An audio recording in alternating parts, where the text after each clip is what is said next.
లేఖనాలలోనికి మనం వెళదాం. గలతీయులకు రాసిన పత్రిక 5వ అధ్యాయం, గలతీ పత్రిక 5వ అధ్యాయం 7వ వచనం. మీరు బాగుగా పరిగెత్తుచుండిరి, సత్యమునకు విధేయులు కాకుండా మిమ్మును ఎవడు అడ్డగించెనో దేవుని నామానికి మహిమ కలుగును గాక. హల్లెలూయా, హల్లెలూయా. అపోస్తలుడైన పౌలు గలతీలో ఉన్న సంఘానికి వ్రాస్తూ, మీ పరుగు ఎలా ఉన్నదయ్యా మునుపు అంటే బాగుగా పరిగెడుతూ ఉన్నారు. బాగుగా పరిగెడుతున్నటువంటి మీరు సత్యములకు విధేయులు కాకుండా, మునుపేమో పరుగుల గురించి చెప్పాడు, ఆ తదుపరి సత్యాన్ని తీసుకుని వస్తా ఉన్నాడు. సత్యము అనబడినది ఏమిటి అని అంటే వాక్యమే సత్యము, వాక్యమే సత్యము. అంటే గలతీలో ఉన్న సంఘాన్ని అడుగుతూ ఉన్నాడు, ఇంతకు మునుపు నువ్వు వాక్యాన్ని విన్నప్పుడు ఆ వాక్యానికి తగినట్లుగా నువ్వు పరిగెత్తావు, నీ పరుగు బాగుంది. కానీ ఇప్పుడు ఏమయ్యావయ్యా అంటే ఆ సత్యములకు విధేయులు కాకుండా మిమ్మల్ని ఎవడు అడ్డగించను. ఈరోజు నా ప్రశ్న, వాక్యానికి లోబడకుండా నిన్ను అడ్డగిస్తా ఉన్నది ఏంటి? ఇది చాలా ప్రమాదం. ఏదైనా అడ్డుగా ఉంటే ఈరోజే పరదేశంలో ప్రియులారా మాటపడి భూస్థాపన చేసి వెళ్ళిపోయేప్పటి నుంచి దీనికి అడ్డం వస్తుందే, దీనికి ఓ పాట పాడి మొదలు పాతి పెట్టి వెళ్ళు, లేకపోతే ప్రమాదం, లేకపోతే ప్రమాదం. మునుపెట్లున్నాయా అంటే బాగుగా పరిగెత్తారు. అక్కడ గ్రీకు భాషలో అడ్డగించను అన్న పదానికి ఎన్కోప్డో అన్న పదాన్ని వాడారు. దాని యొక్క వివరాలు అక్కడ ఇవ్వబడ్డాయి. అడ్డగించుట, మార్గమును నిలిపివేయుట, ఆటంకపరచుట, ముందుకు వెళ్లకుండా నిరోధించుట. అయితే ఈ ఎన్కోప్డో అనేటువంటి మూల గ్రీకు పదం పౌలు గారు వాడిన చోట ఈ ఎన్కోప్డో అనే పదం 2 పదాల కలయిక అని చరిత్రకారులు చెప్పారు. ఏమిటి ఈ 2 పదాలు అని గమనిస్తే, ఎన్ అంటే లో లేకపోతే లోపల, లో లేకపోతే లోపల. కోప్డో అని అంటే కత్తిరించుట లేదా తెంచివేయుట. లోపల వీటిని కత్తిరించేస్తున్నారయ్యా వీళ్ళు అంటే సత్యాన్ని కత్తిరించేస్తున్నారు. అది పౌలు గారి ఉద్దేశం. మూల పదం యొక్క అర్థం సత్యాన్ని కత్తిరించబడతా ఉంది. మరి యొక్క సందర్భంలో ఈ ఎన్కోప్డో అన్న పదం రాజకీయ సందర్భాలలో ఎందుకు వాడారయ్యా అంటే, ఈ యుద్ధ రంగంలో వెళుతూ ఉన్నటువంటి సైన్యము వారు వెళుతూ ఉన్నప్పుడు ఒక మార్గం గుండా వెళుతూ ఉంటారు. శత్రువు ఏం చేస్తాడయ్యా అంటే ఆ దారిలో ఓ గొప్ప గుంటను తవ్వేస్తాడు. ఈ తవ్వినప్పుడు అప్పటి వరకు గుర్రాల మీద వేగంగా వచ్చిన ఈ సైన్యం ఆ గుంట దగ్గరకు వచ్చేసరికి ఏమైపోతారయ్యా అంటే ఆగిపోతారు. ఇక ప్రయాణం ముందుకు సాగదు. ఎవడు అడ్డగించడం అని అంటే అక్కడితో వాడి ప్రయాణం ఆగిపోయింది. ఏదైనా నీ ఆత్మీయ జీవితంలో సత్యములకు లోపడకుండా అడ్డంగా వస్తూ ఉంటే ఒకటి గుర్తుంచుకో, నీ ఆత్మీయ జీవితాన్ని ఆపటానికి ఏది వచ్చింది. అపోస్తలుడు అంటూ ఉన్నాడు, మీరు మునుపు బాగుగానే పరిగెత్తారు. ఒక్కసారి మన గత కాలపు ఉత్సాహాన్ని ఒక్కసారి జ్ఞాపకం చేసుకుందాం. ఒకప్పుడు నువ్వు విన్న మొదటి ప్రసంగం, నువ్వు విన్న రెండవ ప్రసంగం, రక్షించబడిన తర్వాత అయ్యా ఆదివారం పరిశుద్ధ దినం ఏం చేయకూడదంటే టిఫిన్ భోజనం చేయడం కూడా మానేసిన సంతతి మంది. ఎందుకో ఏది చేయొద్దన్నాడు. ఎలా ఉన్నామయ్యా అంటే చాలా ఉత్సాహంగా ఉన్నాం, చాలా ఉత్సాహంగా ఉన్నాం. కాబట్టి ఏం చేసామయ్యా అంటే ప్రతి వాక్యాన్ని అన్వయించుకుంటూ వచ్చాం. కానీ ఇప్పుడు ఏదైనా నీ ఆధ్యాత్మిక ఉత్సాహాన్ని అడ్డుపడతా ఉందా? ఈరోజు ప్రశ్నిస్తున్నా. ప్రస్తుతం నీ పరుగు పందాన్ని ఆపిస్తూ ఉన్నటువంటి, నేను అక్కడ వాడిన పదంలో అదృశ్య శక్తులు అని వాడా. అదృశ్య శక్తి అంటే ఇది కంటికి కనిపించనిది. అదృశ్య శక్తి అంటే కంటికి కనిపించదు. కొన్ని పర్యాయాలు ఏమవుతాయి అంటే, ఎప్పుడైతే ఈ ఆత్మీయ పరుగు అన్నది ఆగిపోయిందో నువ్వు చేసినంతా నీకు రైటే. ఏమవుతుందయ్యా అంటే ఏది కనిపించట్లా. ఎందుకు కనిపించలేదయ్యా అంటే, అపవాది అయిన సాతానును నీ ఆత్మీయ నేత్రాలకు ఏం చేశాడా? గుడ్డితనము కలుగు చేశాడా? నువ్వు ఆలోచించిన చిన్న ఆలోచన సత్యానికి విరుద్ధంగా, వాక్యానికి విరుద్ధంగా మునుపు బాగానే ఉన్నావు. 10 గంటల ఆరాధన అంటే 9:50కి మందిరం దగ్గరికి వచ్చి, అయ్యగారు ఇంకా మందిరం తీయలేదే అన్నావు. ఇప్పుడు ఏమైందయ్యా ఉత్సాహం అంటే? సనగిలిపోయిందే. ఆమె అనే లోపు వెళ్ళొచ్చులే, కనుక టైంకి వెళ్ళిపోవచ్చులే. ఏమైపోయింది? ఉత్సాహం సన్నగిలిపోతుంది. అనేక పర్యాయాలు ఆత్మీయ జీవితంలో మన దీపాలు ఆరిపోయినాయి, మన పరుగు ఆపేశాం అన్న సత్యాన్ని కూడా మరచి అంధత్వంలో పడిపోతూ ఉన్నామేమో. ఈరోజు లోతుగా ప్రశ్నించుకుందాం. నీ పరుగు సాగుతూ ఉందా? ఆ పరుగు ఎలా ఉండాలో లేఖనాలు స్పష్టంగా చెప్పాయి. ప్రకటన గ్రంథము 3వ అధ్యాయము 21వ వచనము, నేను జయించి నా తండ్రితో కూడా ఆయన సింహాసనమునందు కూర్చుండి ఉన్న ప్రకారము జయించు వారిని నాతో కూడా నా సింహాసనమునందు కూర్చుండా నిత్యులను. దేవుని నామానికి మహిమ కలుగును గాక. హల్లెలూయా. దేవుని యెహోవా బాప్తిస్మిచ్చు యోహాను ద్వారా చెబుతూ, నేను ఏ సింహాసనము అయితే నేను కూర్చొని ఉన్నానో అక్కడ జయించిన వారిని నాతో కూడా కూర్చుండబెట్టేదను. అంటే నువ్వు పరిగెడుతున్నటువంటి ఈ ఆత్మీయమైన పరుగు అది తాత్కాలికమైనది కాదు, ఇది నిరంతరమైనది. లేదా నువ్వు నడుస్తున్నటువంటి ఈ దైవికమైన నడక సాధారణమైన నడక కాదు. ఏదో ఆదివారం మాత్రం, ఏదో విశ్వాసులు మనతో ఉన్నప్పుడు మాత్రం, ఏదో పాస్టర్ గారు ఎదురైనప్పుడు మాత్రం నడిచే నడక కాదు. ఇది ఎప్పుడు దాకా నడవాలి అంటే అంతకు వరకు నడవాలి. నీ ఒంటిలో ఊపిరి పోయేంత వరకు ఈ నడకలో ఏం కాకూడదయ్యా అంటే మార్పు రాకూడదు. కానీ అనేక పర్యాయాలు నీ నడక ఎలా ఉంది? నీ నడక ఎలా ఉంది? దేవుడు ఖచ్చితంగా చెప్పాడు, జయించిన వారిని మాత్రమే.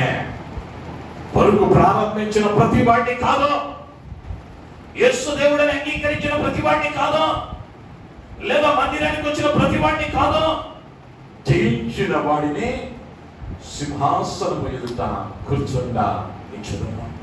ఈ జయించాలి అంటే ఈ పోటీలో ఉండాలి, ఈ పోటీలో పాల్గొవాలి, ఈ పోటీలో తరబీదు పొందాలి, ఈ పోటీని సజావుగా అంతవరకు సాగించాలి. గల్తీలో ఉన్న సంఘం చాలా మంది ప్రారంభించారు, కానీ కొన్ని అదృశ్య శక్తులు వారిని అడ్డగించాయి. అందుకని అడుగుతూ ఉన్నాడు, ఎవడు మిమ్మను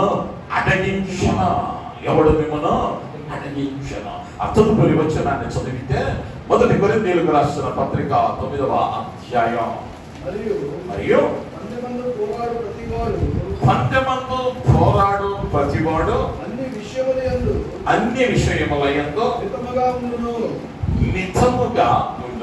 వారు క్షయమగు కిరీటమును పొందుటకును మనమైతే అక్షయమగు కిరీటమును పొందుటకును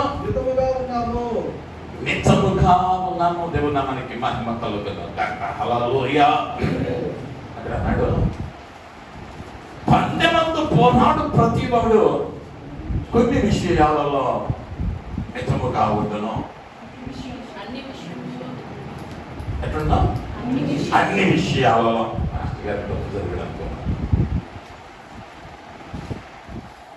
ఎన్ని విషయాల్లో అన్ని విషయాలలో మితంగా ఉంటాడు. వీడు దేని కొరకు పాడుపడుతున్నాడు అయ్యా అంటే క్షయమగు కిరీటం కొరకు, క్షయమగు కిరీటం కొరకు. ఇది వాడిపోయింది ఒక రోజు అపోస్తలుడైన పౌలు కాలంలో. నేను అనేక పర్యాయాలు జ్ఞాపకం చేశాను. రోమా సామ్రాజ్య చరిత్రలో ఒలింపిక్స్ అప్పుడే జరిగాయి. అప్పటి నుంచి ఒలింపిక్స్ ఉన్నాయి. ఆ ఒలింపిక్స్ లో రన్నింగ్ లో మొదటి వచ్చినోడికి కిరీటం బహుమతిగా ఇచ్చేవారు.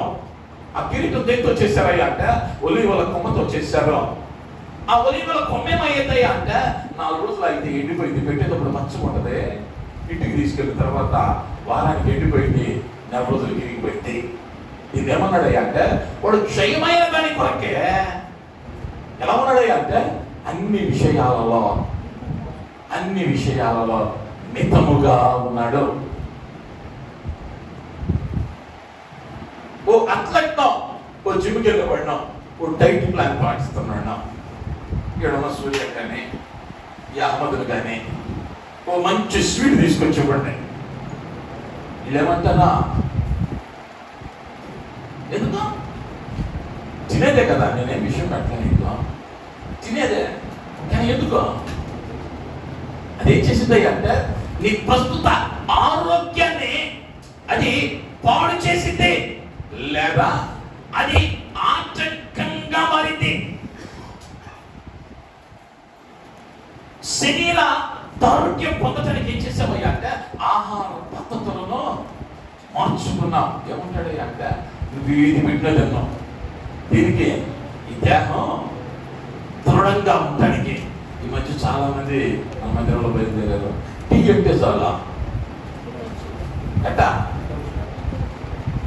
ఏంది బ్రదర్ అంటే మంచిది బ్రదర్, మంచిదే, ఆరోగ్యానికి మంచిది, మితంగా ఉంటాం, చాలా మంచిది. అయితే పౌలు గారు అంటూ ఉన్నాడు, మీరు అన్ని విషయాలలో ఎలా ఉండాలి అంటే మితముగా ఉండాలి. ఏదైనా అథ్లెట్కి నువ్వు ఎంత విలువైంది ఇచ్చినా ఇప్పుడు ఏం చేయడయ్యా అంటే దానిని ఏం చేయడయ్యా అంటే తీసుకోవడం. నువ్వు వేటకు వచ్చి పెట్టినా వాడికి కావాల్సిందేదో అంత వరకే తీసుకుంటాడు, కానీ అంతకు మించి ఇంకేం భుజించడం, అంతకు మించి ఏం భుజించడం.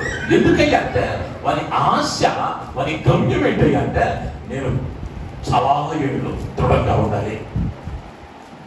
ఇంకా మీ స్నేహితులను, మీ బంధువులను చూస్తుంటారు, ఆంటీకి ప్రిపేర్ అయ్యేటువంటి పిల్లలు ఉదయాన్నే లభిస్తారు. వాళ్ళు నీలాగా నాలాగా 8ంటికి 9ంటికి లేసి యాక్చువల్ కాదు.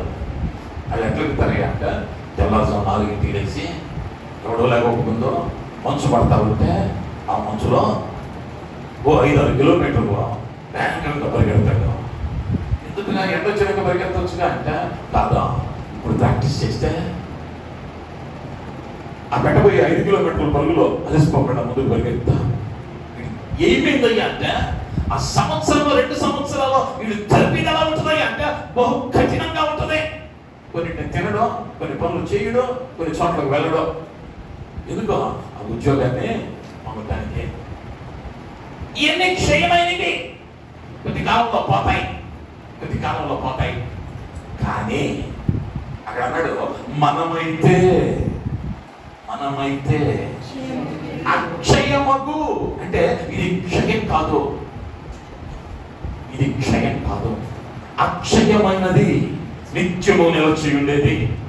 ఈ జీవితంలోనూ రానున్న జీవితంలోనూ నువ్వు అనుభవించబోయేటువంటి మహిమ కిరీటం. దేవునికి మహిమ కలుగును గాక. హల్లెలూయా. మనం ఆ అక్షయమైన కిరీటం కొరకు ఎదురు చూస్తూ ఉన్నాం. మనం కూడా ఎలా ఉండాలి అంటే మితంగా ఉండాలి. మితము అన్నదానికి మరి యొక్క అర్థం క్రమము లేదా క్రమశిక్షణ. ఆత్మీయ ప్రభువులో ఏం కావాలి అంటే క్రమం కావాలి క్రమము లేనిదే దేవుడు దాన్ని అంగీకరించడం. దేవుడు దాన్ని అంగీకరించడం. ప్రభుత్వాలలో లేదా ఆఫీసుల్లో క్రమం ఏమిటి అంటే 9 గంటలకు ఆఫీస్ అంటే 9 గంటలకు వచ్చేయాలి.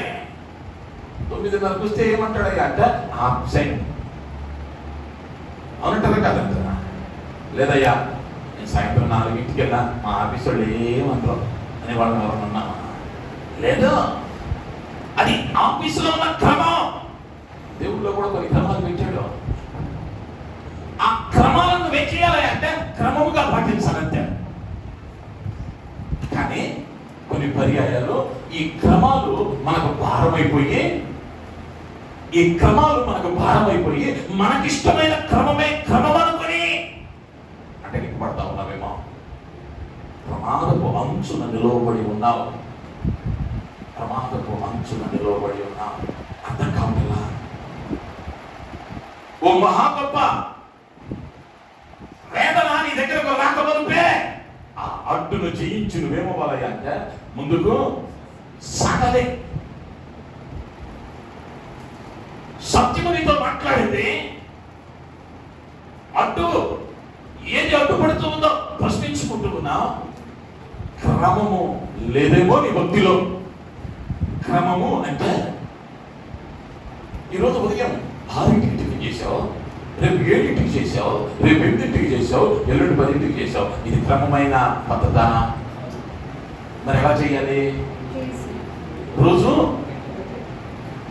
రోజు ఒకే టైంకి చేయాలి. దీన్ని ఏమన్నారు? క్రమం అన్నారు. 6ంటికి తినేది అదే, 7ంటికి తినేది అదే, 8ంటికి తినేది అదే. కానీ దాన్ని ఏమన్నాం? క్రమము కానిది.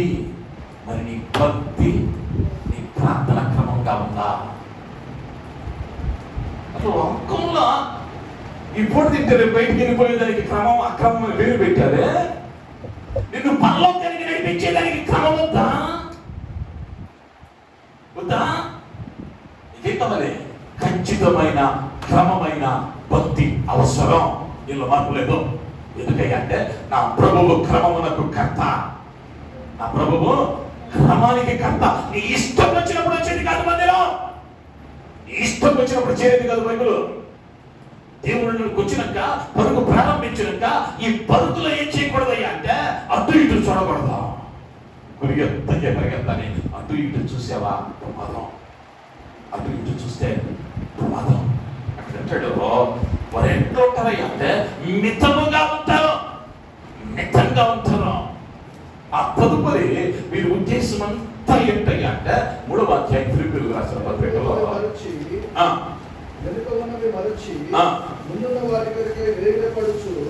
ఏం చేయాలి? ముందుగా వెనకున్నవే. ఇక్కడే పెద్ద సమస్య. భక్తి చేస్తా ఉంటాం, విశ్వాసంలో ముందుకెళ్ళాలనుకుంటాం, కానీ ఏం మర్చిపోమయ్యా అంటే వెనకున్నవే మర్చిపోలేం. మీకు తెలియదు పాస్టర్ గారు, అప్పుడు వాళ్ళ అబ్బాయి పెళ్ళప్పుడు ఆ అమ్మాయి ఫంక్షన్ అప్పుడు అందరికీ చెప్పినాక అందరికేమో ఇళ్ళకెళ్ళి కార్డు ఇచ్చారు, నాకు మాత్రం ఫోన్లో పంపించారు. ఎట్ట పంపిస్తే ఏది కార్డు వచ్చిందా?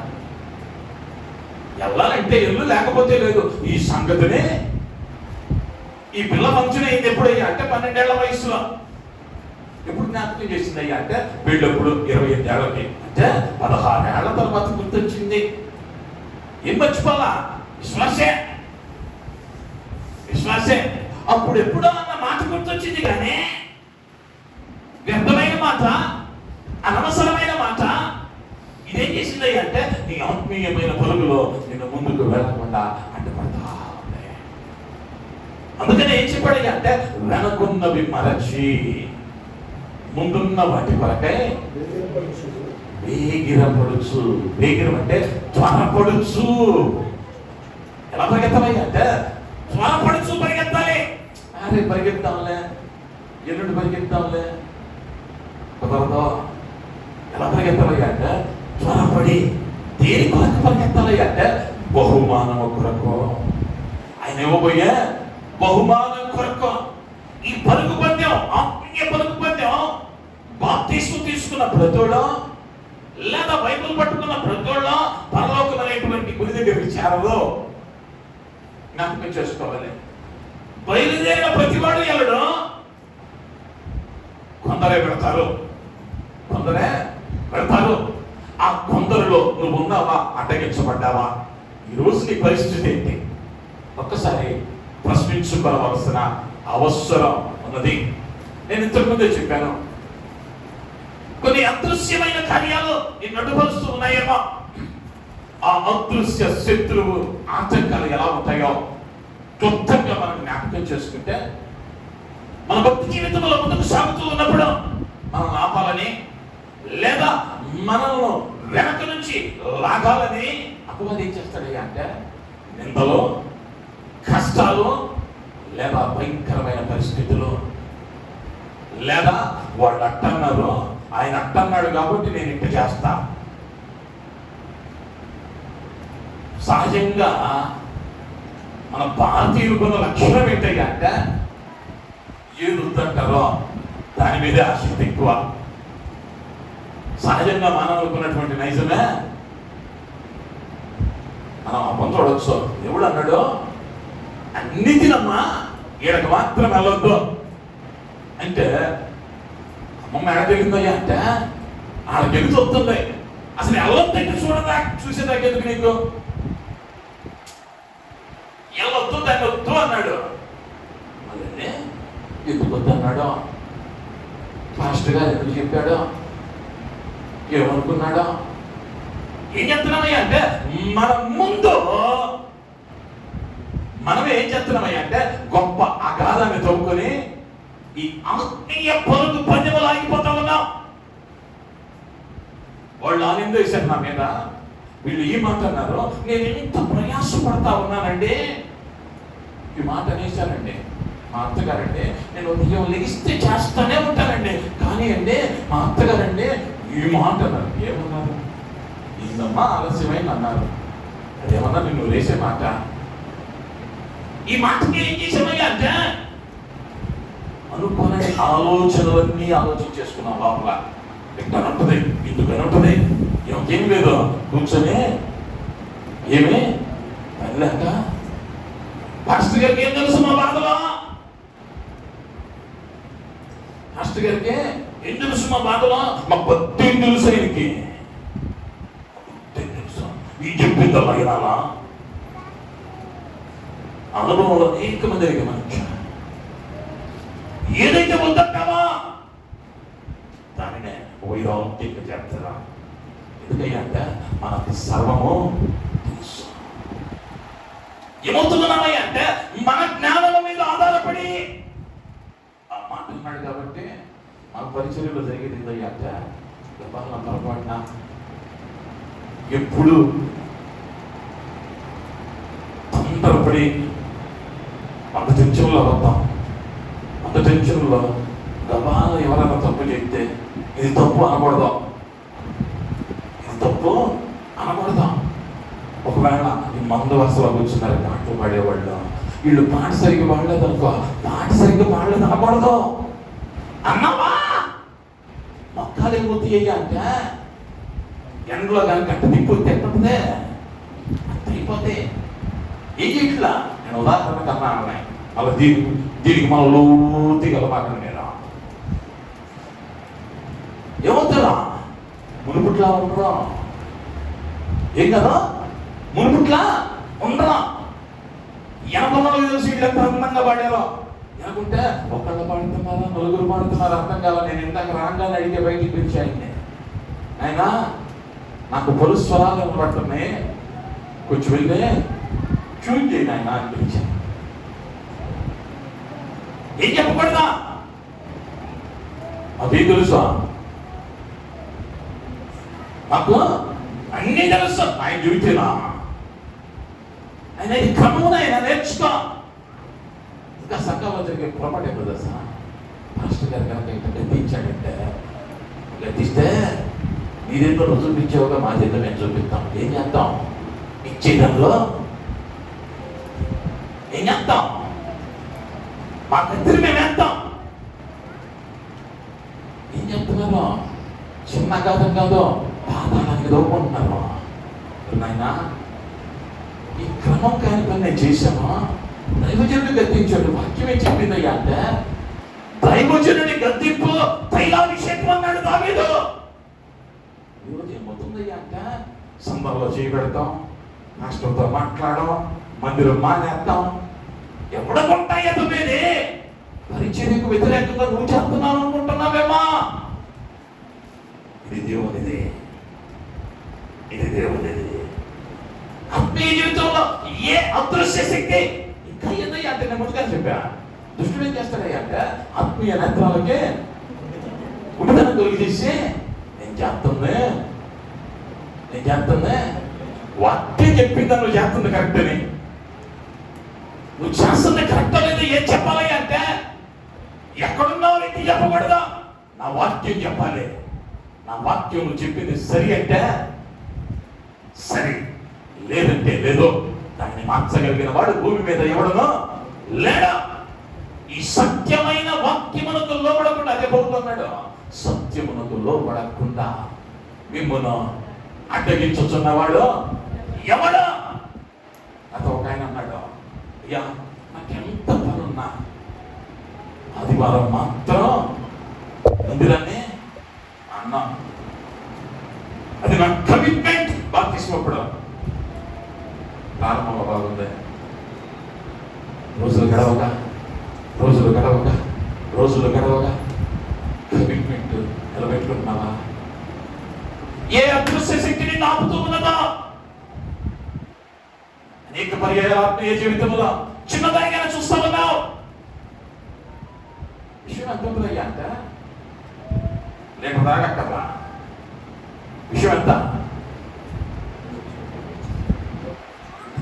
సైలెంట్ అయితే నువ్వు రుచికి చెప్పి లోపేసి వస్తావు. ఈరోజు ఆత్మీయ జీవితంలో ఏమవుతున్నామయ్యా అంటే సత్యములకు విధేయులు కాక అటగించబడతా ఉన్నాం. లోపల కత్తిరించుకుంటున్నాం మనస్సాక్షిని ఏం చేస్తున్నామయ్యా అంటే చంపేస్తున్నాం. మనస్సాక్షి చెబుతానే ఉంటుంది, అయినా నువ్వు చేస్తుందే తప్పు, ఒకవేళ తెలియకందేమో అమ్మ, అయ్యా ఆ అన్న తెలియకన్నారేమో, ఎన్నో నన్ను ఏం చేయమన్నా అంటే క్షమించు అన్నాడు, అంతేగాని రివెంజ్ ప్లాన్ చేయమన్నా, ఏం చేయమన్నా ఎత్తుకు పై ఎత్తేయమన్నా. ఎత్తుకు పై ఎత్తులు లేవు క్రైస్తవ్యంలో. ఏం చేయాలి అంటే క్రమాన్ని పాటించాలి. ఆ శక్తి ఏదో, ఆ కష్టం ఎందుకు వచ్చిందో, ఆ నింద ఎందుకు వచ్చిందో, ఆ మాట ఎందుకు వచ్చిందో ఆత్మ పరిశీలన చేసుకోవాలి. ఈ కార్యం ద్వారా నాకు దేవుడు ఏం నేర్పించబోతూ ఉన్నాడు అన్న విషయాన్ని గ్రహించవలసిన స్థితిలోనికి వెళ్ళాలి. అయితే విశ్వాసి అయిన వాడు ఏం చేస్తాడయ్యా అంటే యేసు వైపు చూచుచు సమస్యలకు సాగిపోతాడు. ప్రత్యామ్నాయాలను వెతకడం. మాస్టర్ గారికి అన్నారు కాబట్టి ఇక మీదట మేమేం చెయ్యం, ఈ పరిచర్య మాది కాదు, మేము వచ్చి వెళ్ళు వాదముగా ఉండేదము. మంచిది తీర్మానం, వచ్చి వెళ్ళు, ఇష్టం లేదో. కానీ నా బాధ ఏంటయ్యా అంటే సంఘం ఎత్తపడుతున్నప్పుడు నువ్వు అగ్నిగుండంలో ఉండి అయ్యో బాబా అంటా ఉంటా. ఎత్తపడుతున్న సంఘం ఏమైతే వేదంతోనే ఉంటుంది. అవునంటారా కాదంటారా? నువ్వు ఎత్తపడతా ఉన్నావు, నీ భార్య అగ్నిగంధకంలో ఉంది, సంతోషంగా వెళ్తావా ఎడుతావా? అదే నేను ఎన్నిసార్లు చెప్పాను, ఏం చేయాలా మార్చుకోవాలా. ఆ ఒక్క మాటలు పట్టుకొని ఏం చేస్తున్నాను, దాన్ని వెనక వేసుకొని మన గుంట మనం సత్యములకు విధేయులు కాకుండాట్లో నిన్ను అడ్డగించిన వాడు ఎవడు? విశ్వాసి ఏం చేస్తాడే అంటే సమస్యలక దేవుడు నాకు న్యాయం తెచ్చే దేవుడు అని యేసు వైపు చూస్తూ ముందుకు వెళతాడు. లేఖనాలలో ఆది కాండములోనికి వెళ్తే 19వ అధ్యాయంలో 17వ వచనం, ఆ దూతలు వారిని వెలుపలికి తీసుకొని వచ్చిన తరువాత ఆయన నీ ప్రాణమును దక్కించుకున్నట్లు పారిపోము, నీ వెనుక చూడకము, నీ మైదానంలో ఎక్కడను నిలువక నీవు నశించుకోకుండా ఆ పర్వతములకు పారిపో చాలండి. అక్కడ స్పష్టంగా చెప్పాడు. ఎవరితో చెప్పాడయ్యా అంటే లోతుతోనూ, లోతు కుటుంబంతోనూ. కానీ మీరు ఫోటోలో చూస్తా ఉన్నది లోతు కుటుంబం అంతా లేదు. లోతు కుటుంబం అంతా లేదు. ఎవరున్నారయ్యా అంటే లోతు భార్య. ఆమె పేరు లేదా? ఏమంది బైబిల్? లోతు భార్య అందే, కానీ ఆమె పేరును రాయలా. ఇంతకు మునిపేమన్నా ఆమె పాపాత్మురాలనో, పాపములో ఉందనో ఎక్కడైనా సంబోధించాడా? సంబోధించలా. మరి సొదొమ గుమొర్ర పట్టణాలు నాశనం అవుతూ ఉంటే బయటకు తీసుకువస్తూ ఉన్నాడంటే ఈమె పరిశుద్ధమైనదిగా ఉన్నదా లేదా? పరిశుద్ధంగా ఉంది కాబట్టి ఆ శాపం నుంచి, ఆ ఉపద్రవం నుంచి దేవుడు తప్పించాడు. కానీ ఈ పరిశుద్ధ జీవితం జీవిస్తున్న ఈమెతో దేవుడు ఏమన్నాడయ్యా అంటే వెనకకు మాత్రము చూడతాం, వెనక్కు చూడతాం. ఏమంటుంది? ఆ చుట్టే ఏమైతుందే, చుట్టే ఏమైతుందే? మనకున్న పెద్ద రోగం ఇది. చేయకపోతే ఏమైంది, ఇవ్వకపోతే ఏమైంది, వెళ్ళకపోతే ఏమైంది? ఈరోజు ఏదో పొద్దున్నే మాస్టర్ గారు పొద్దున్నే లైట్లు తక్కువ వచ్చినాయి అని చెప్పి యూట్యూబ్ గురించి చెప్పాడు. చదవకపోతే ఏమైంది, చెయ్యకపోతే ఏమైంది? నేనేమన్నా కొత్త సినిమా అయిందని ఇంకా రిలీజ్ కదా?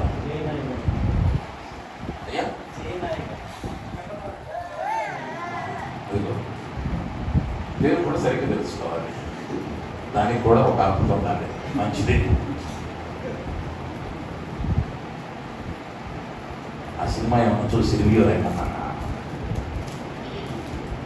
ఏం చదవమన్నాను? ఇదేమన్నా నేను నరకానికి నడిపించేదా? ఆయన ఎవరో కరెక్ట్ అంటున్నాడు. నరకానికి నడిపించేదా? కాదే. కానీ ఏమంటుంది? చెట్టుడు బాగుంటే మీకు ఎందుకు మాస్టర్ గారు పొద్దున్నే కావాలి. అసలు నేను అనుకుంటాను మన ఇంట్లో ఉన్నన్ని పనులు ప్రపంచంలో ఈ ఇంట్లో ఉండవని అనుకుంటాం ప్రతి ఇంట్లో. అవునా కదా?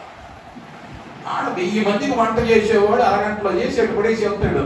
వీళ్ళు పట్టుమని నలుగురు చేసి ఇంట్లో నుంచి ఇంట్లో ఆ రూముల నుంచి ఈ రూములోకి, ఈ రూముల నుంచి ఆ రూములోకి.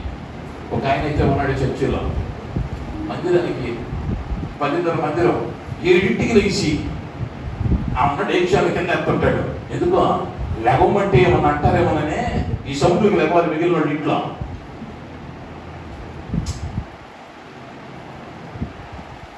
మన చెప్పాలనుకున్నది ఏం చేయాలి అంటే మొదలుడు తినాలి.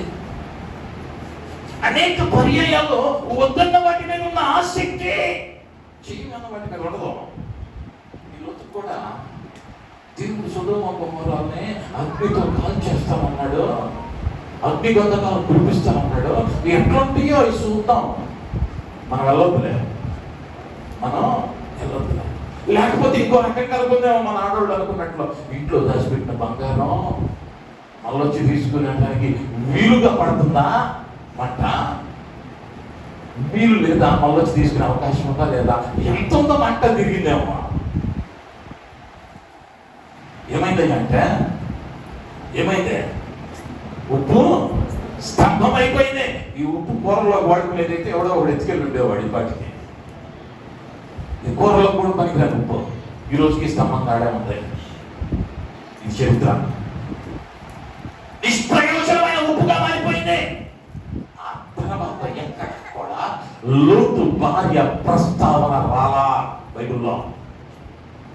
లోతు భార్య ప్రస్తావన రాలా. కారణం అంతటితో నాశనమైంది. అది గొప్ప వినాశనం. ఈరోజు వద్దన్న దాని వైపు దేవుడు నువ్వు వెనక్కి తిరుగుతున్నావేమో, నీకు చిన్నదిగానే ఉన్నది. కానీ దేవుని దృష్టిలో అది గొప్ప వినాశనము వైపు నీవు అడుగు వేస్తా ఉన్నావు. అందుకనే ఎంకొప్ప అంటే లోపల కత్తిరించుట. ఇక తెగిపోతే ఒక అర్థం ఉంది, కింద పడి దాన్ని అతికించు, అతుక్కునిద్దా? ఒకవేళ నువ్వు నిపుణుడు అయ్యి అతికించినా ఎన్ని ముక్కలు కనిపిస్తాయి? ఎన్ని మొక్కలు అయితే అదే అన్ని మొక్కలు కనిపిస్తాయి. ఆందోళన పెరిగినప్పుడు పలుకుల విధాలుగా కనిపిస్తావు. ఒక అర్థంలోనేమో సన్నగొట్టావు, ఒక అర్థంలోనేమో అర్థం సరిపోదు.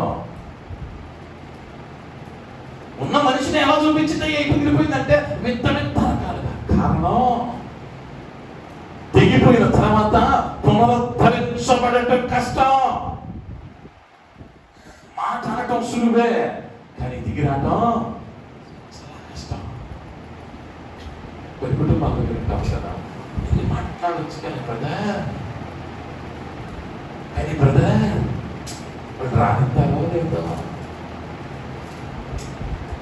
అనేక పర్యాయాల్లో మనం ఏం చేస్తా ఉన్నామయ్యాక వద్దన్న దానిని చేసి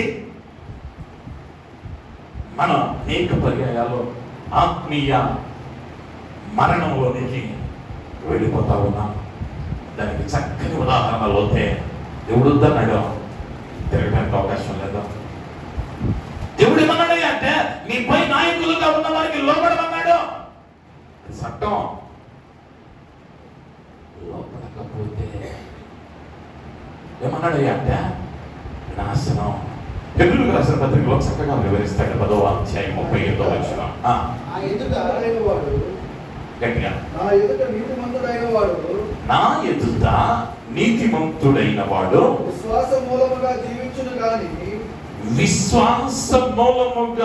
జీవించును కానీ అతడు వెనుక తీసిన ఎడల ఏముండదు? ఎక్కడ? అతని యందు. ఎందుకు? సత్యమును నువ్వేమయ్యావయ్యా అంటే వేరయ్యా, వ్యతిరేకంగా మారావు. ఇప్పుడు రాకేష్ సంతోషంగా లేడు అన్నాం అనుకో, ఎక్కడున్నాడని అర్థం?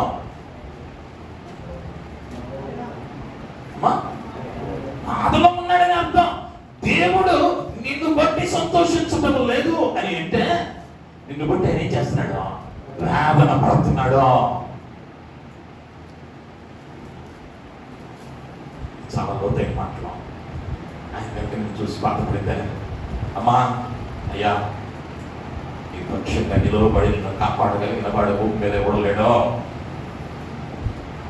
ఆయన కనుక నిన్ను చూసి బాధపడితే, నొచ్చుకుంటే అదే మనకు అర్థం.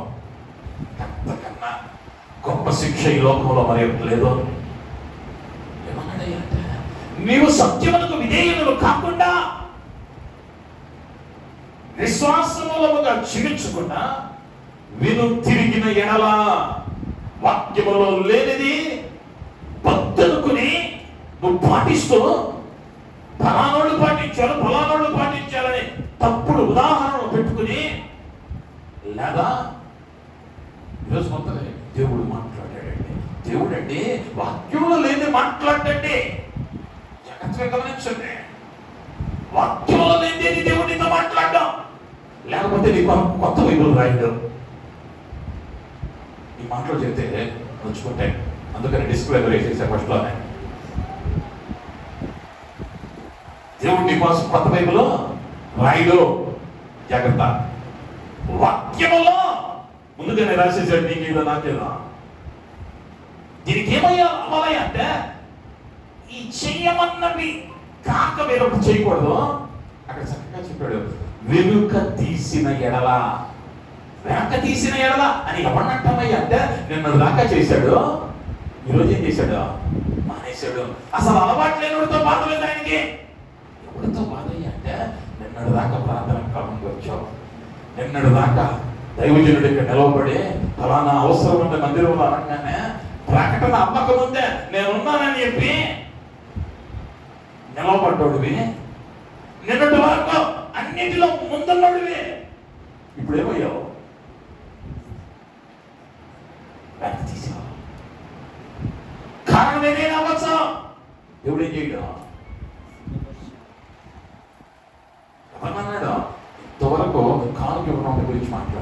ఇంతవరకు సమయానికి రానుడి గురించి మాట్లాడలా, ఇంతవరకు బైబిల్ చదవనుడి గురించి మాట్లాడలా, ఇంతవరకు ప్రార్థన చేయని వాడి గురించి మాట్లాడలా, ఇంతవరకు ఉపవాసం ఉండని వాడి గురించి మాట్లాడలా. నిన్న ఉపవాసం బాగా చేశావు, నిన్న ప్రార్థన బాగా చేశావు, నిన్న వాక్యం బాగా చదివావు, నిన్న ప్రార్థన ఎక్కడంటే అక్కడికి వెళ్ళావు.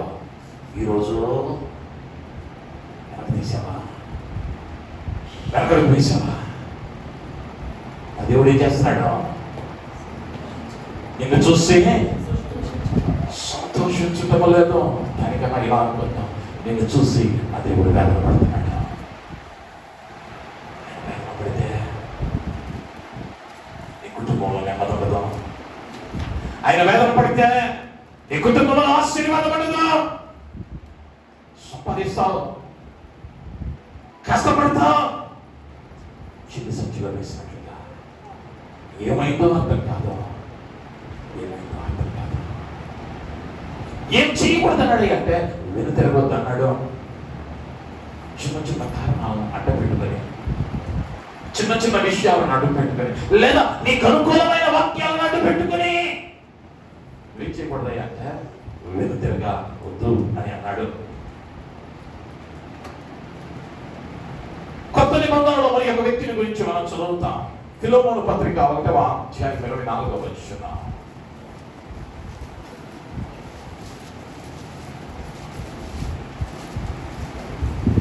ఫిలోమోను 1:24.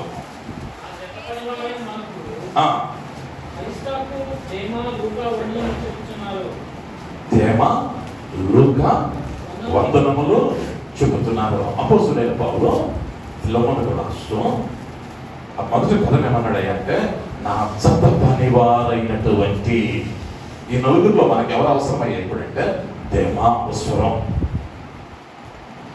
దేమా ఏం చేస్తున్నాడు అంటే అపోస్తలుడైన పౌలుతో కలిసి పరిచర్య చేస్తున్నాడు. అపోస్తలుడైన పౌలు పరిచర్య ఆషామాష పరిచర్య కాదు, ప్రాణాలను పణంగా పెట్టి చేసిన పరిచర్య. అంటే ఈ దేమ కూడా ఎలా వచ్చాడయ్యా అంటే, అయ్యా నన్ను జైల్లో చేసిన నాకు సంతోషమే, నేనేం చేస్తాను, దేవుని పని చేస్తానని వచ్చినాడు.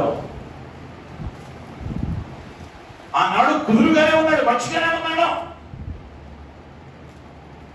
ఆ మంచిగా ఉన్న ఈ వేళ అపోస్తలుడైన పౌలు గారే సాక్ష్యం ఇచ్చాడు దేమన గురించి. నా చెత్త పనివాడు. కొలస్సీయులకు రాసిన పత్రిక 4:1 కూడా అంటాడు, పరలోకములో మీకు యజమానుడు ఉన్నాడని ఎరిగి, పరలోకములో క్షమించాలి 4:14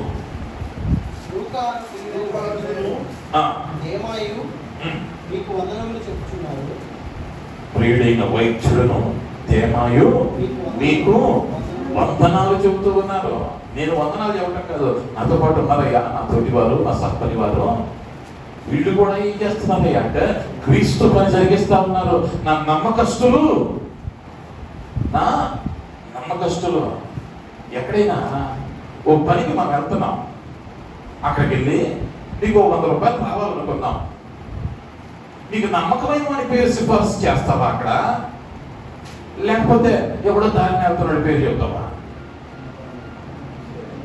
నమ్మకమైన వాడి పేరు చూద్దాం. అంటే దేమ ఎలా ఉన్నాడయ్యా ఇప్పుడు అంటే పౌలు గారికి నమ్మకస్తునిగా ఉన్నాడు. కానీ ఈ ప్రయాణం కొంతకాలం సాగింది. 2వ తిమోతి 4:10 వచ్చేసరికి ఇహలోకమును స్నేహించి నన్ను విడిచి తెస్సలోనికకు జాగ్రత్తగా గమనించాలి. నన్ను విడిచి పరిచర్య నిమిత్తమై తెస్సలోనికకు వెళ్ళను అని వ్రాయలా. ఇహలోకమును స్నేహించి పరుగు ప్రారంభం బాగుంది. రక్షించబడిన తొలి దినాలలో, మందిరంలో చేర్చబడిన తొలి దినాలలో కుర్చీ మడిచిన ఆశీర్వాదం, చాప తీసిన ఆశీర్వాదం అని వేగరంగా ఉన్నావు. రోజులు గడిచేసరికి, స్థాయి పెరిగేసరికి ఏమయ్యా నా మనిషి. లేకపోతే ఇద్దరు స్త్రీలు పరిగెడతా ఉన్నారు.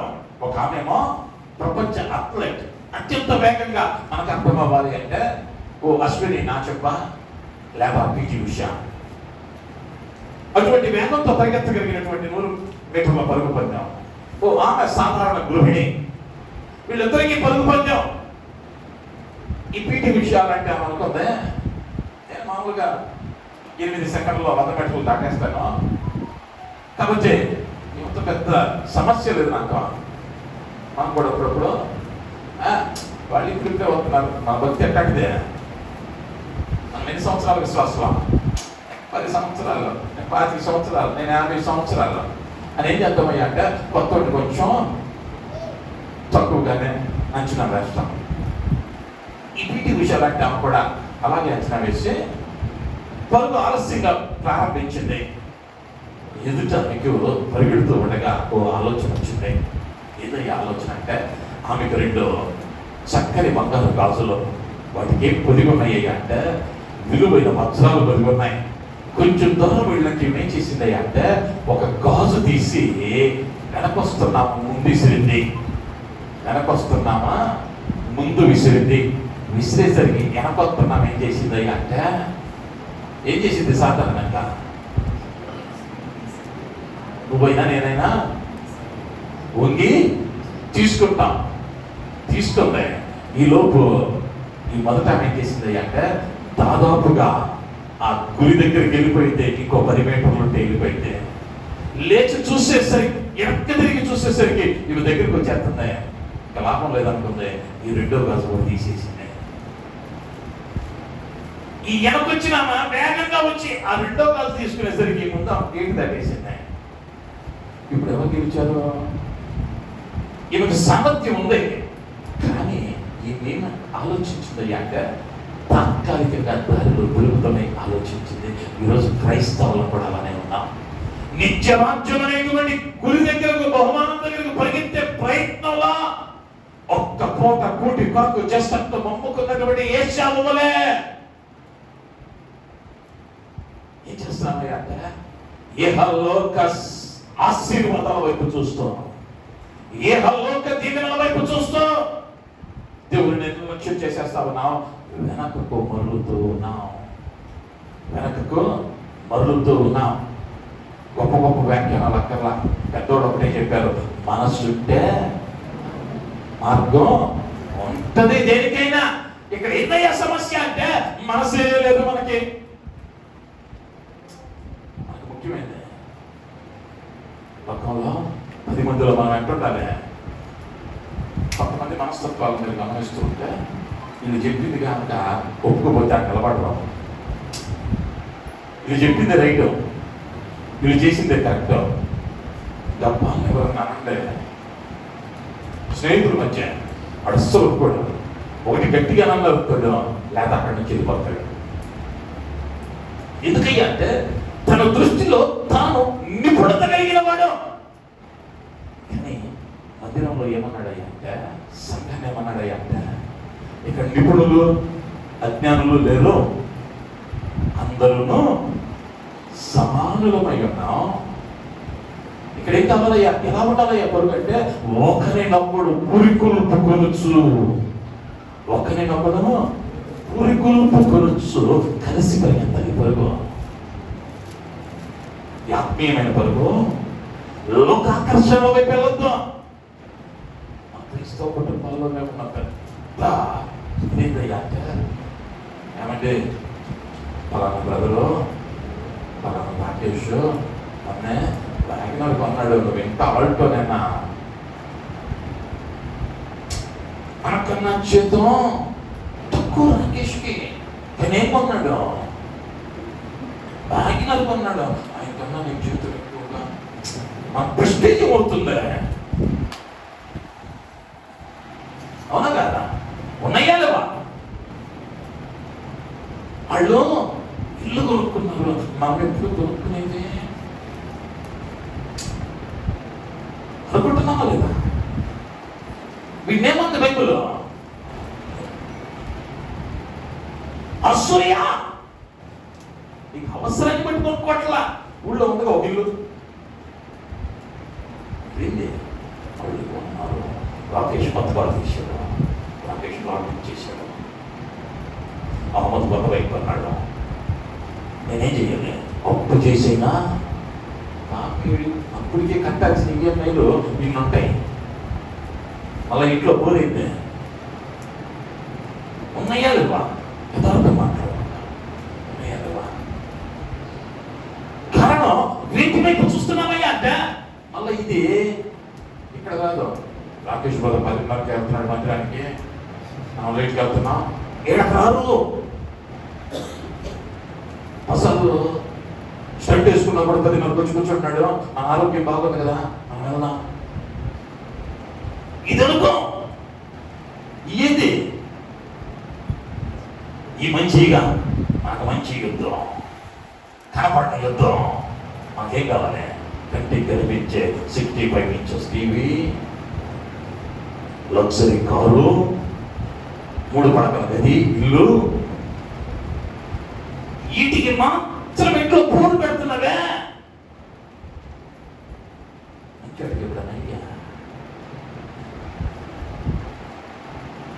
ప్రశ్నించుకోగలుగుతా.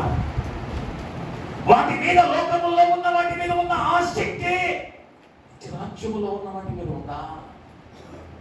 ఒకవేళ నీ భార్య వెనకడుగు వేస్తా ఉందేమో, ఆమె ఏం చేయాలి? పులిగొల్పి నీతో కలిసి పరిగెత్తున్నట్లుగా నువ్వేం చేయాలి? బలపరచవలసిన బాధ్యత నీ మీద ఉంది. ఒకవేళ ఏదైనా కారణం అటగిస్తా ఉందేమో, నీ భార్యనో లేదా నీ భర్తనో నీ బిడ్డలనో, పక్కన నువ్వేం చేయాలి అంటే వారిని బలపరిచి అందుకు ధ్యానాల గురించి ఆ తదుపరి వ్రాయబడలా. దీనిలో కలిసిపోయాడు అంటే లోకంలో కలిసిపోయాడు. మీరు ఒక విత్తనం విత్తండి నేలలో. ఈరోజు ఏం కనిపించదు, రేపు ఎంత మొక్క కనిపించింది. ఓ నెలకి ఎంత చెట్టు ఉంటుంది. ఓ సంవత్సరానికి ఈ మొక్కగా వచ్చినప్పుడు వేరుతో దుప్పేయచ్చు. సంవత్సరం తర్వాత ఏమైందయ్యా అంటే ఇలా మొక్క అయింది. ఇప్పుడు దీనికి ఏం అవసరం? ఏరుతో దుప్పుతావా? ఇప్పుడు దీనికి ఏం కావాలి అంటే కొట్టలి కావాలి. అందుకని పెద్దోళ్ళు అన్నారు, కోటితో పోయేది ఎక్కడ తెచ్చుకోవద్దు, కొట్ట దాకా తెచ్చుకోవద్దు. ఇప్పుడే పిలిచే ఎందుగా ఉన్నదండి. శ్రమ తగ్గింది. దేవునిలో పరిగెత్తడానికి ఇంతకు మునుపు నీ పరుగు బాగానే ఉంది. ఏదో అటగిస్తా ఉంది. ఆ అదృశ్య శక్తి ఏదో నీకంటే ఎవరికి తెలియదు, నీకు తెలుసు. అది ఒకవేళ నీ చేతిలో ఉన్న ఫోన్ ఏమో, టీవీలో వస్తున్న సీరియల్ ఏమో, లేదా పక్కింటోడు కొన్న టీవీ ఏమో, అర్థమవుతుందా? చిన్న చిన్న కార్యాలు, లేకపోతే వాళ్ళన్న మాటలో, వాళ్ళు వేసిన నిందలో, వాళ్ళు చెప్పిన అబద్ధ సాక్ష్యాలు నిన్ను అడ్డగిస్తున్నాయేమో. అక్కడితో ఆగిపోతే నీ పైన నరకము వైపే తప్ప రాజ్యం వైపు కాదు. మనం ప్రశ్నించుకోవాల్సిన అవసరం ఉంటుంది. అయితే ఈ ప్రయాణంలో మొదటి యోహాను పత్రికలోకి వెళితే 4వ అధ్యాయం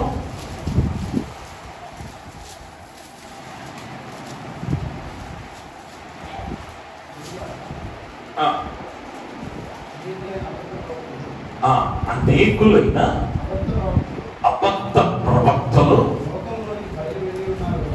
లోకములోనికి బయలు వెళ్ళి ఉన్నారు కనుక ప్రతి ఆత్మను నమ్మక ఆయా ఆత్మలు దేవుని సంబంధమైనవో కావో పరీక్షించుడి. దేవుని నామానికి మహిమ కలుగును గాక. హల్లెలూయా. ఏమన్నాడంటే అంత్య దినాలలో సాతానుడు ఏం చేశాడయ్యా అంటే అనేక మంది అబద్ధ ప్రవక్తలను వెలుగుదూత వేషముల్లో లోకంలోకి వదిలేశాడు. ఎవరంటే ఇదే పట్టుకొని వస్తారు.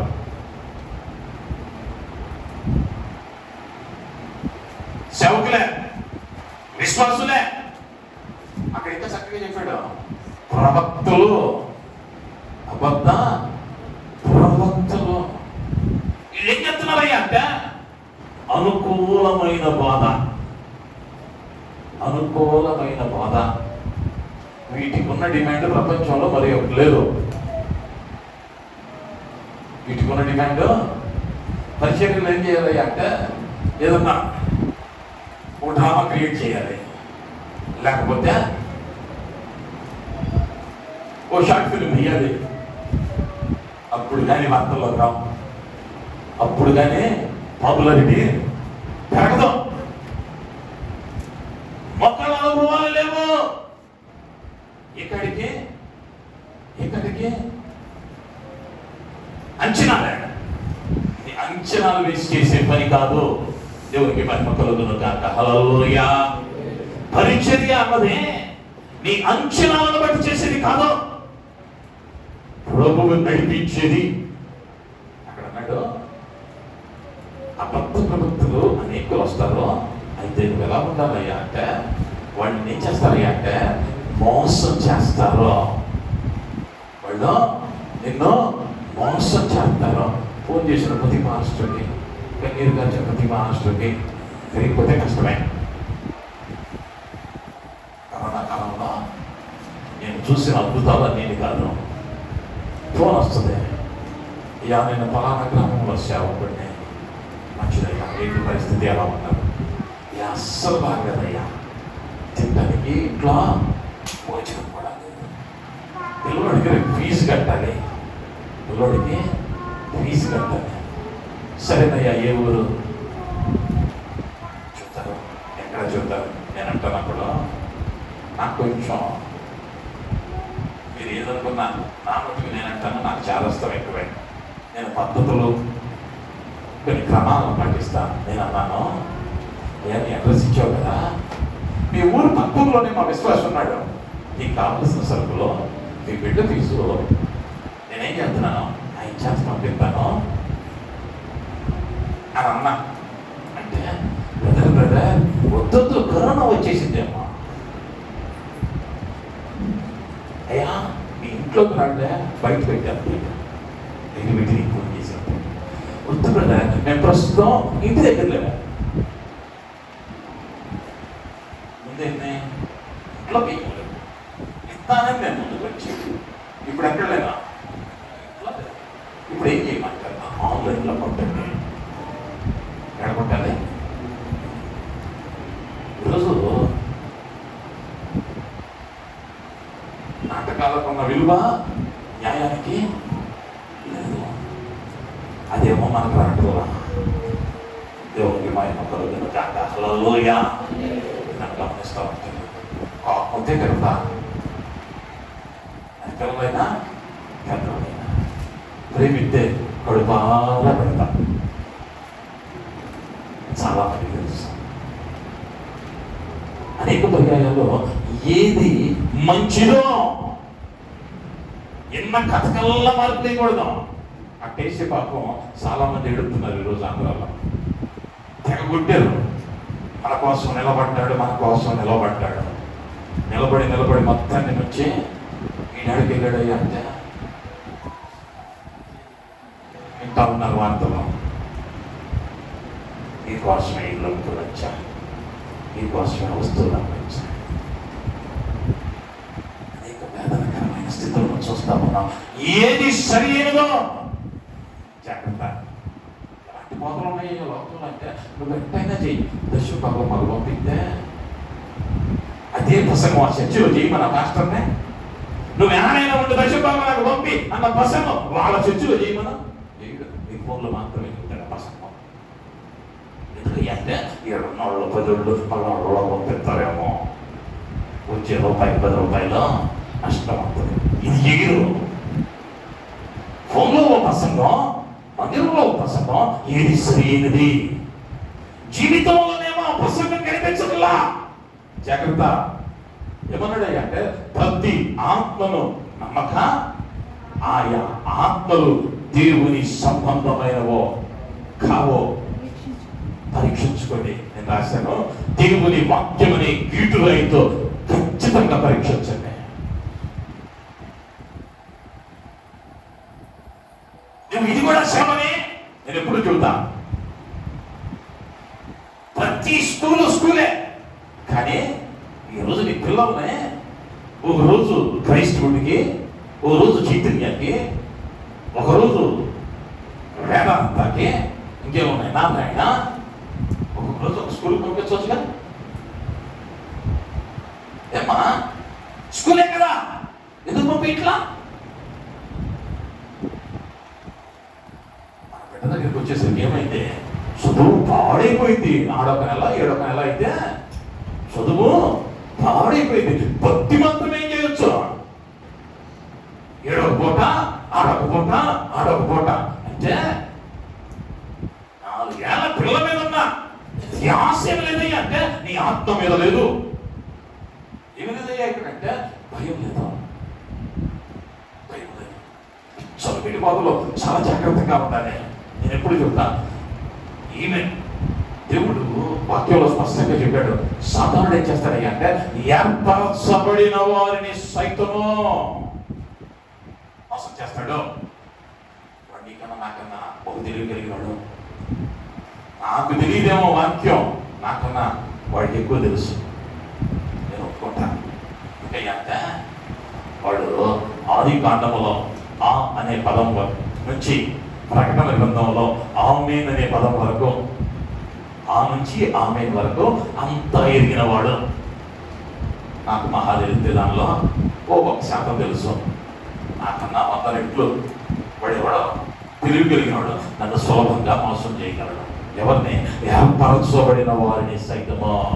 కానీ ఇక్కడ ఏది నీకు పునాదిగా ఉండాలి అంటే వాక్యము.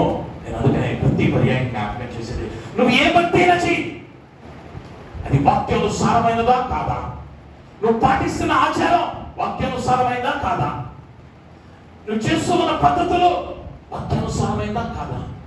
కాకపోతే నువ్వు పరిగెడుతున్నాను అనుకున్నావు, కానీ నీ పొరుగు ఎలా ఉందయ్యా అంటే ఆ చక్రంలో ఆచారాల మధ్య అక్కడక్కడే పరిగెడుతున్నావు, కానీ గమ్యానికి చేరలేవు.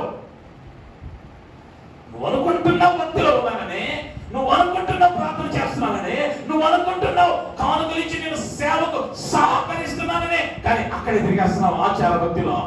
ఆదివారం ఆరాధనకు వచ్చి 100 రూపాయల నుండి 100 మడతలు వేసి పెట్టేస్తే ఆ కాసేపు వాక్యంలో వ్యక్తి నా దేవుడు ఏం చెప్తాడు చూడాలంట. నేను తలుపు సరిగా పరిగెత్తు, అడ్డం వస్తున్న వెంటనే తీసి చిన్నగా ఉన్నప్పుడే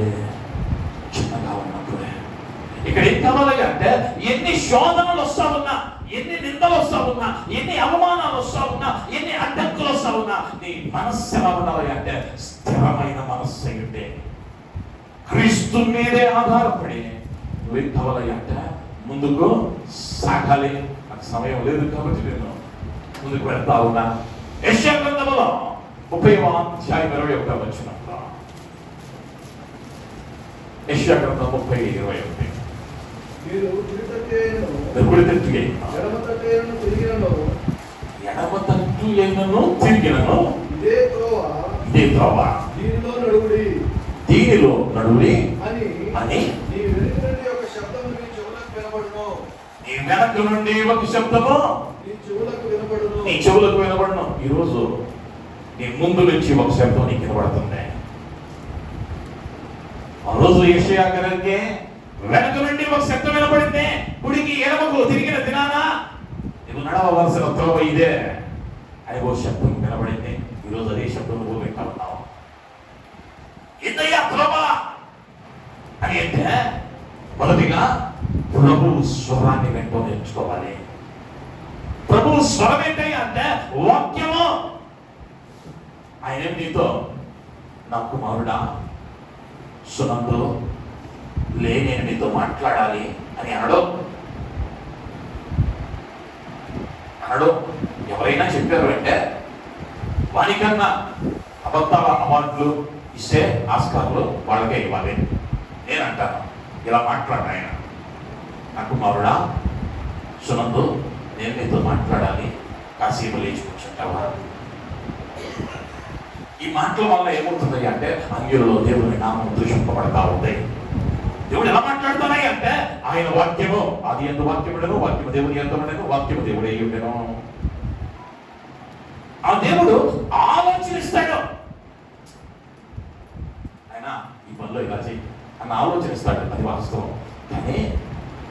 ప్లే స్టోర్లో నిదానంగా నా కుమారుడా ఇటు వెళుచున్నా, నీతో నాకు పని ఉన్నది, నువ్వు ఆగుము, ఇడేలాగు రావు అనేక పర్యాయాల్లో ప్రభు స్వరం వినడానికి అప్పగించుకోవట్లా.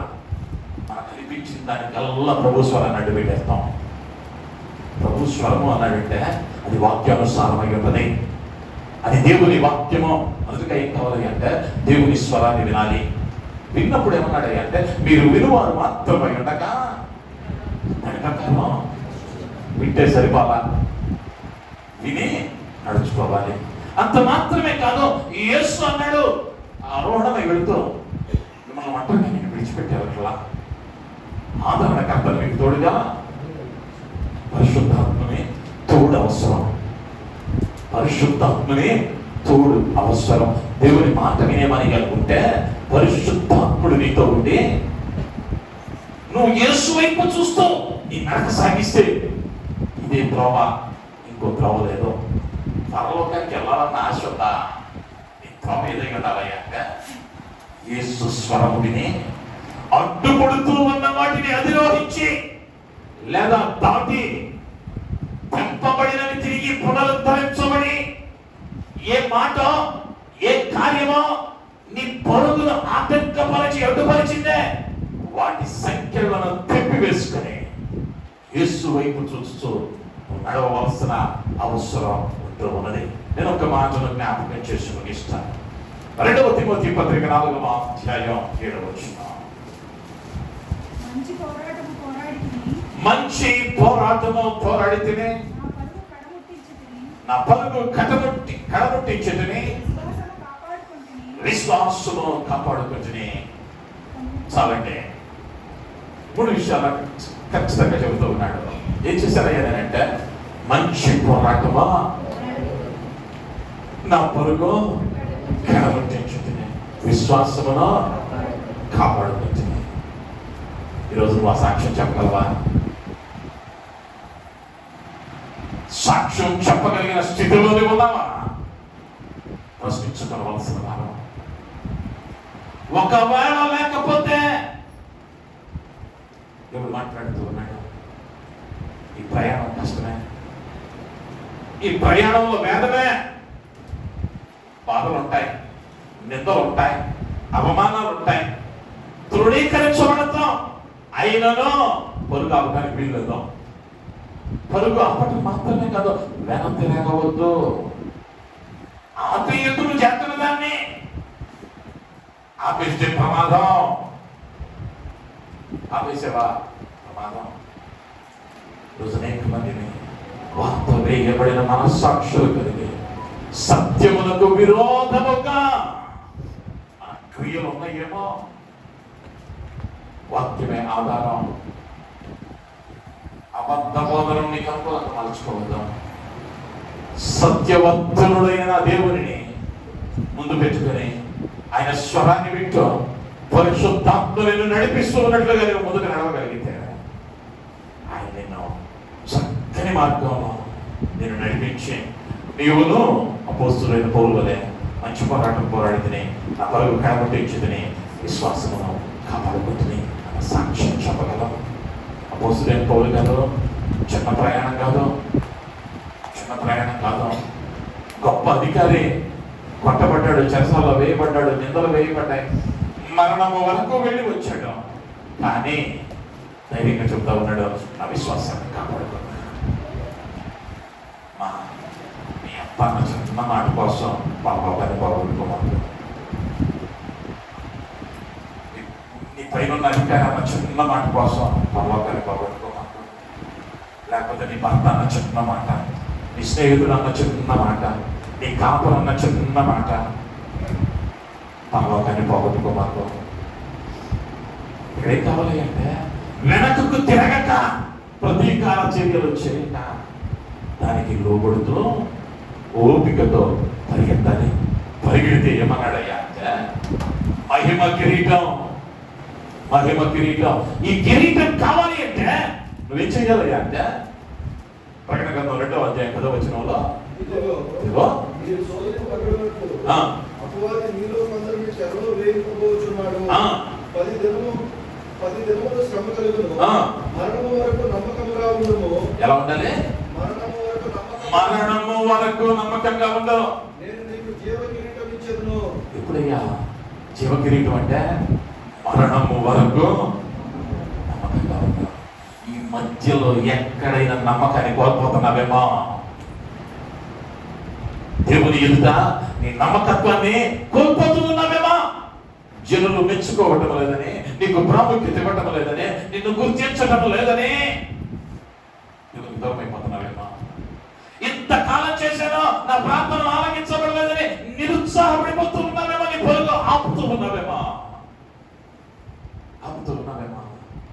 దగ్గరకు వచ్చేసావు. ఇంకెంతో దూరం లేదో నువ్వు పొందబోయే మేలు, నువ్వు పొందబోయే ఆశీర్వాదం, నువ్వు పొందబోయే విడుదల ఇంకెంతో దూరం లేదో. 99 అడుగులు వేసి ఆ ఒక్కడుగు వేయటానికి నిర్లక్ష్యం వహించి ఆగి పర్లోకాన్ని పాడు చేసుకోవద్దు. పర్లోకాన్ని పాడు చేసుకోవద్దు. సారడించుకోవద్దు. ఒక్క నిమిషం కళ్ళు మూసుకొని దీనిని పరిశీలన చేసుకో. ఏ కార్యం నిన్ను అడ్డగిస్తా ఉందే? వాక్యములకు విధేయుడు కాకుండా ఉదయాన్ని అడుగుదాం. ఏ కార్యములో వెనక్కి తీశావు? ఏ కార్యములో వెనకడుగు వేశావు? అది ప్రార్థన, అది వాక్యమా? మునుపు నీవు రక్షించబడిన దినాన ఉన్న వైరాగ్యము వాక్యం పట్ల, సేవ పట్ల, పరిచర్య పట్ల, సహకారం పట్ల, ఇవ్వటం పట్ల ఆనాడున్న ఉత్సాహం ఈనాడుందా? ఆనాడున్న వైరాగ్యం ఈనాడుందా? ఆగిపోయావా? దేవుని అడుగు. అయ్యా, మనకు చేసినట్లు ప్రార్థన చేయలేకపోతా ఉన్నా. ఆగిపోయానేమో, క్షమించు. మనకు చదివినట్లు చదవలేకపోతా ఉన్నా. ఆగిపోయానేమో, క్షమించు. అయ్యా, మునుపు ఇచ్చినట్లు ఇవ్వలేకపోతా ఉన్నా.